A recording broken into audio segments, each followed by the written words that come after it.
Let the games begin. Like, this doesn't sound very fun. Hey, how's it going, everybody? Welcome back to Game Redemption. Today, we're talking about Scooby Doo and the cyberchase on PlayStation 1. Where are you? I don't know why these movies were the most beloved from the 2000s, but it seems many people growing up with them remembered that they watched these movies religiously. And hey, the one about Mystery Inc. stuck in a video game got a video game tie-in. I wanted to play the game when I saw that movie. I've always wanted to play as Scooby and Shaggy avoiding virtual death, possibly killing them in the real world too? Hell yeah. Now the only question that you may be asking is this game the exact same as the game that was shown in the movie?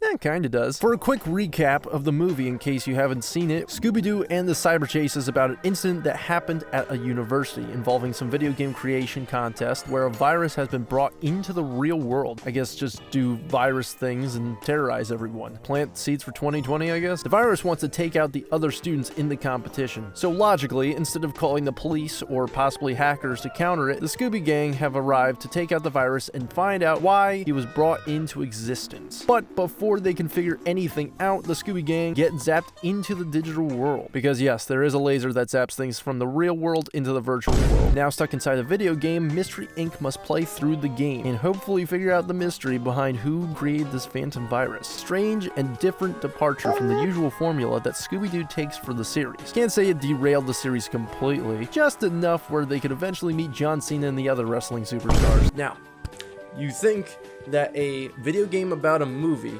would follow the same plot as the movie does. Not the case for this time. DHQ just cut right to the chase. The cyberchase. So the gang arrives in the game because who cares? Stop the virus and get the hell out. There is an opening cutscene, but unless you watched the movie prior, you will have zero clue as to what the f is even happening besides being stuck in a video game. For Scooby Doo and the cyberchase, the player traverses through the video game as Shaggy and Scooby Doo to lure out the phantom virus from hiding within the code by playing and beating the Scooby Doo out of his bosses. Also, if you're wondering why just Shaggy and Scooby, that's because the rest of the gang took a hike to look for a trap to capture the virus. They didn't say where the hell they were going, they were just going. That's all that they told me. Would you like to tell me where you're looking for that? Come on, guys. We can't do this without your help. Like, sure you can. Would you do it for a Scooby snack? No way! I will never grow tired of video games in the early days trying to lip sync with the player models. Even if it's a crappy attempt, they will still try their very hardest to do so. Also, why is there a bunch of awkward pauses in between every sentence? You have to slowly platform through the stages to grab the Scooby snacks to unlock the next location and hopefully finding the virus and getting him out of hiding. Every area is based off of different time eras in history, which I will give the game credit for because this is locations that are based off of the actual eras that the gang goes through in the game. In the movie, I mean, like the movie game, not the game. Shut up. Even in terms of how Shaggy runs is in early cartoon style. All voice actors from the movie reprise the roles. They look normal or close enough to their cartoon counterparts. So far, nothing too out of ordinary for Mystery Inc. So for this entire game, you're not trying to find a culprit, just like you would in a Scooby Doo cartoon series. This time, you're just going through the game. And there's only one way to solve all of your problems.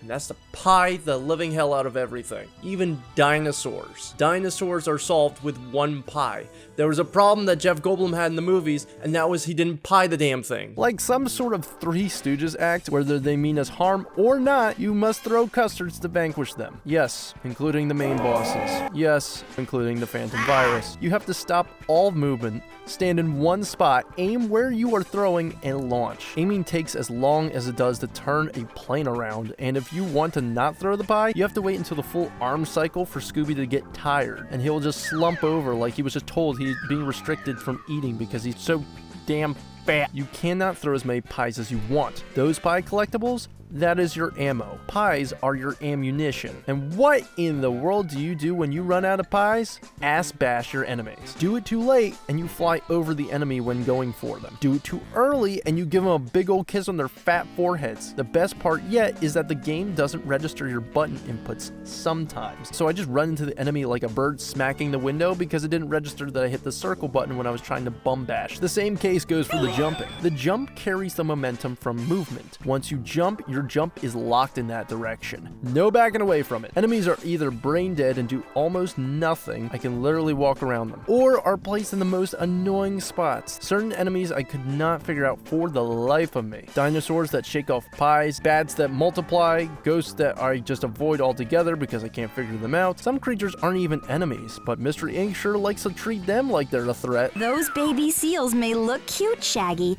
but they throw a mean snowball. I'll just hit him back with my super duper pie in the face curveball. You sick bastards. You own a dog. You should have sympathy. I think what the game's problem is terrible enemy placement. Although some locations are incredibly bare with not enough thrown in stuff in the gang's face, and it's more of a leisure stroll. Or it could also be clustered with the amount of to dodge and ignore. The amount of times I've died to the recoil that I get from being hit is stupid far. While I'm ranting about stupid I cannot tell how far these platforms are. I don't know if I died more to the enemy's hit back or from missing the platforms in multiple situations. And it's usually like one of the same 5 situations that I was in. See this bridge, by the way? See this bridge right here? Yeah. This bridge. You could also tell that the placement of items is horrible too with the Scooby snacks. Some are placed off the platform. They don't lead to any secrets or anything. There's no sense of replay value other than the joy of playing this game, which I don't really. I mean, hey, to be positive for a moment, the game doesn't look that bad. Good enough PlayStation 1 render of the gang, maybe not the Phantom, but the gang's good. Ending each stage is a box of Scooby snacks. Just like in my cassette tape. Music for the game's a bit groovy. It's pretty good background music, including for review shows that you potentially could stumble upon on YouTube. Not that I've thought about that. Ooh, and look at this! One of the bosses is a villain that isn't based from the movie. It's the Funland robot from the first season of the original show that started the Scooby Doo series. Cool boss to put in. Sadly, Charlie is the only boss recognizable from the series. What did you say, sir? He's Charlie, the world's most perfect robot.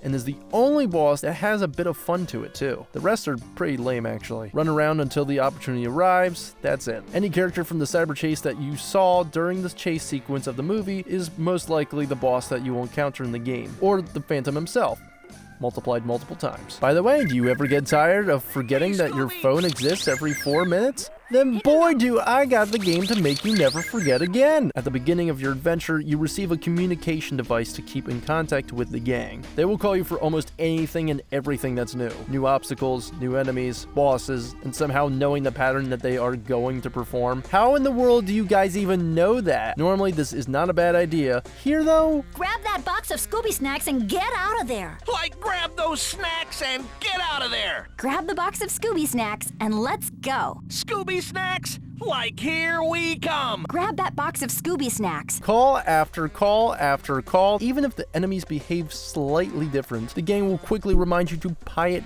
dead. 90% of the time, exactly the same. It requires 1 pie for 1 kill. No reason for every call to exist. No, I don't have extended warranty. Stop calling me about that, please. Sorry, pal. It's so cookie cutter from all the other platforms that I've played before. It's just nothing really that unique about it. And it's about Scooby Doo. You think about a cartoon series, it would be more, I don't know, cartoonish. There are bits and pieces that feel very familiar. Maybe it's just my imagination, but I don't know. Might be that it feels a little bit too much like Crash Bandicoot. I love the Crash Bandicoot series and play way too much of all of his games. I feel like a crackhead who gets his fills with Crash instead of, cocaine. I can never get enough Crash. And I think the developers were pretty big fans too, because there's a lot of similarities going on here that I couldn't help but notice. Crash 3 was made in 1998, whereas Cyberchase, both movie and game-wise, was released in 2001, meaning the game very well could have been influenced by such a successful game like Crash Bandicoot was. Need proof?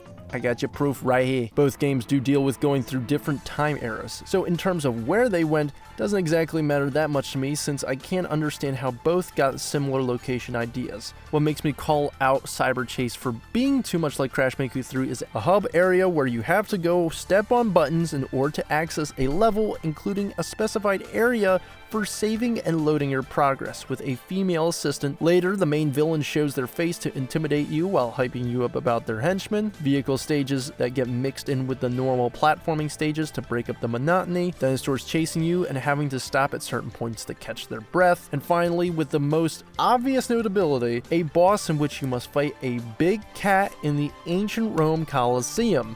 Before the boss attacks you, he sends his henchmen to bombard you until they stop, followed up with the big cat jumping towards you until they stop, allowing you to attack them when vulnerable. Holy shit. Ruh-roh, Scooby Doo, the cyberchase scheme just copied the friend's homework and tried to make it not noticeable, but I noticed. Don't worry, gang, I ain't no snitch. I won't tell nobody. I can promise you that. You guys still want to be in a video game? No. The game serves you poor controls, short game time, like 2.5 hours, a side of frustration with bad platforming, and overall gives you a dull little entree for you to eat. It's all yours. The movie about the Scooby game is fun. The game about the movie Scooby is Crash 3, but it's worse. Giving this game a 2 out of 5 Scooby snacks. Ignore it. It's not even worth your time. You would have better fun with watching the movie anyway. Hope to see you in the next episode, man. Like, comment, and subscribe. Like,